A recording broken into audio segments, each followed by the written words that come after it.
So here we're talking about linear approximation, and all that means is we're going to be using that tangent line to approximate the function. So what you're going to have is two different things happening. You're going to have an actual change, and how that works is you have our slope, which is change in y, that's our rise, over our change in x, and that'll give us the actual change. So our slope will give us change in y over change in x, and there's a line going through that point and point, but you can see that these 2 points are on the function itself, so that is the actual change in y and the actual change in x. What we're going to be using is our tangent at that point of tangency, and so the same thing will happen. We're going to go up and over, but now what we're going to be getting is dx and dy. So it's off, though. You can see that it's not exact, it's approximate. But by using the derivative, our f prime of x, it's going to give us a dy over a dx, which we can then use to approximate each one. So you can see change in x and dx. Dx is the approximation of change in x, and that's going to have a nice relationship. We'll talk about that. And your dy will be able to approximate the change in y. And it's going to be off a little bit, but as you can see, if you get closer and closer to the point, it does have a very, very close relationship. So let's look at example in Desmos. So here's our parabola, and you can see we have a tangent line, and they both share that starting point. So this is the actual change. Our y value is going from 1 to 4. That is a change of 3, like this. So our change in y here is 3. And now if you look at our y values here, our y values for our linear approximation, we're going from 1 to 3. And so that's a change of 2. So dy is equal to 2, because this is the approximation. Remember, this is our derivative. So we're getting dy over dx, where the actual is change in x, change in y over change in x. And so 3 take away 1 is 2. And then so we can even do the x's. The x's are going from 1 to 2. And you notice they're going from 1 to 2 on both. So our change in x on each is 1, and we're going to lock it in like that to give us what we want. So what we're going to be asking is, as we go from 1 to 2, we can use our derivative to approximate the change in y. So we're going to go from 1 to 2, so our approximation is 2. The actual change, though, was 3. So it's not really a close approximation because we're a full 1 unit apart. But now if I make my 2 come even closer, so like 1.1, and I zoom in here, you can see that our line is really, really close. So again, it's so close I can't even tell which is which, but there we go. So our graph is still above. So you can see now our change in y went from 1 to 1.21. And our dy is 0.2. So 1.2 take away 1 is 0.2, and 1.21 take away 1 is 0.21. So it's a very close approximation. So when we do linear approximations, if we keep our distance, our change in x very, very short, it'll give us a very, very close approximation. So you wouldn't say, what is my change over 14 years? You'd want to keep the amount of change close. So let's look at an example. So my weight in pounds is given by this function. So my weight fluctuates every single year. In January, I start to try to lose weight. And in December, well, starting back in October, I really start to gain weight. So I've created a cosine function here where it fluctuates my weight. So you can see that we have a 225 flat line, and I'm going to go up and down by 5 for 12 months. Okay, so the way this works is my t is the month. So if you were to plug in 1 here, it would tell you my weight for January 1st. And then 1.1 would be a part of a month. 1.5 is the halfway point of the month, and so on and so on. So what is my current weight for January 1st? So we're going to plug in t equals 1. Let's change that back to black. T equals 1. So W of 1 equals what? And we're going to just plug it in. And I've already got a nice graph for us. And this link is on my website. So for January, I'm at 229.33. Let's plug that in. 229.33 pounds. And then we can look at February 1st the same way. So if I move this to 2 months, right there too. I'm at 227.5. So a little weight loss there.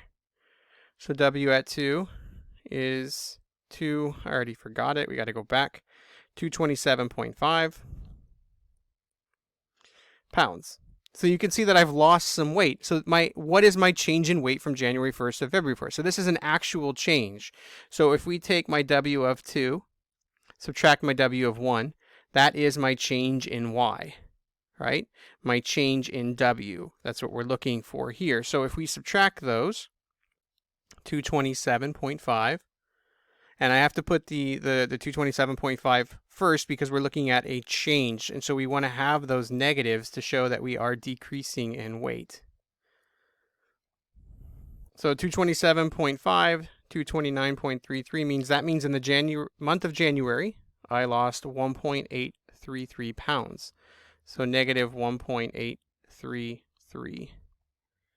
Make sure that's right. 8.3, not 33.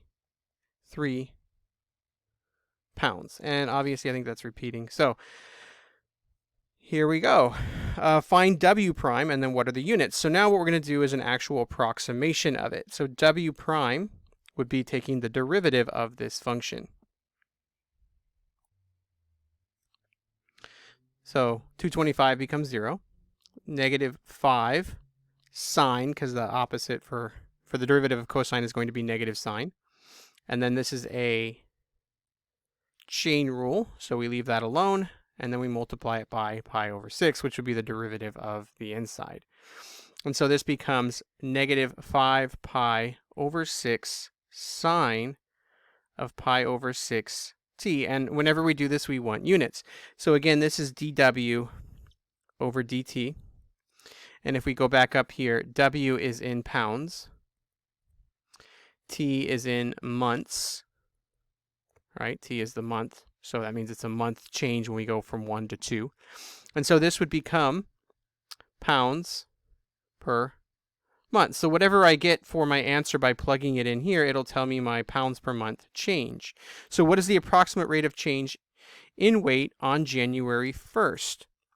So now I'm going to plug in 1, because that's where we want to start. So again, we have our function here. It's our sine function.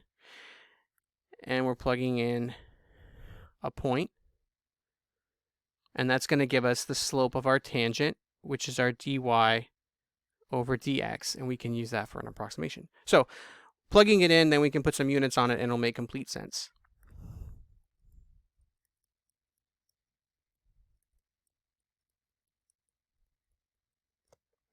Okay, so let's plug this in our calculator. So negative 5 pi divided by 6 sine pi divided by 6. Make sure we're in radians. Perfect.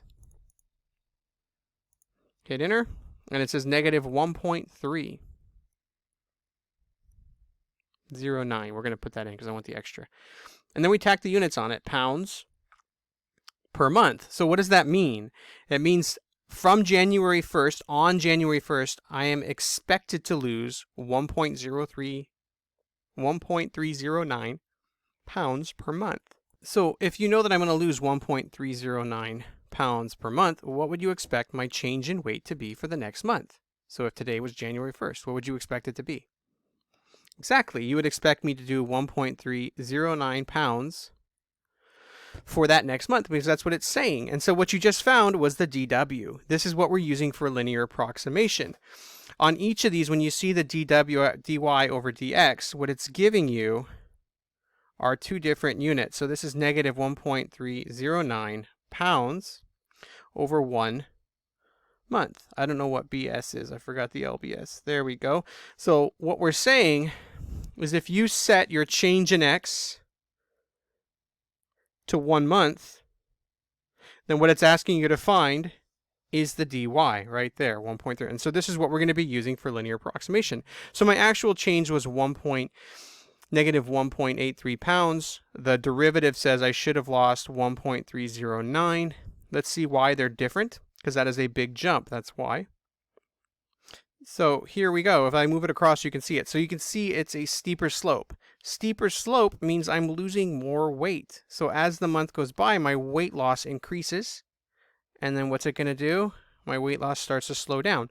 It's still decreasing, just not as much. So it says right now on the 4th month, 0.4, halfway through. So on April, halfway through, I should be losing 1.94 for the next month. So by 5.4, it's saying I should lose almost another 2 pounds. But then I start to slow down. And so right in here around June, it's saying I'm starting to gain weight again. So something happens in June that causes me to start gaining weight all the way back to December. But if you plug in any point, so on the 9th month, I'm expected to lose or gain 2.6. So from September, during that month of September, I should be gaining 2.6 pounds from my weight of 225. And so that's all we're doing. We're taking the slope and getting an approximate weight gain. So it's saying on the 8th month, right, which is August, I should be gaining 2.26 pounds that month. So for the month of August, I should gain 2.26. So that's how we're going to be using linear approximation to answer these questions. Thank you.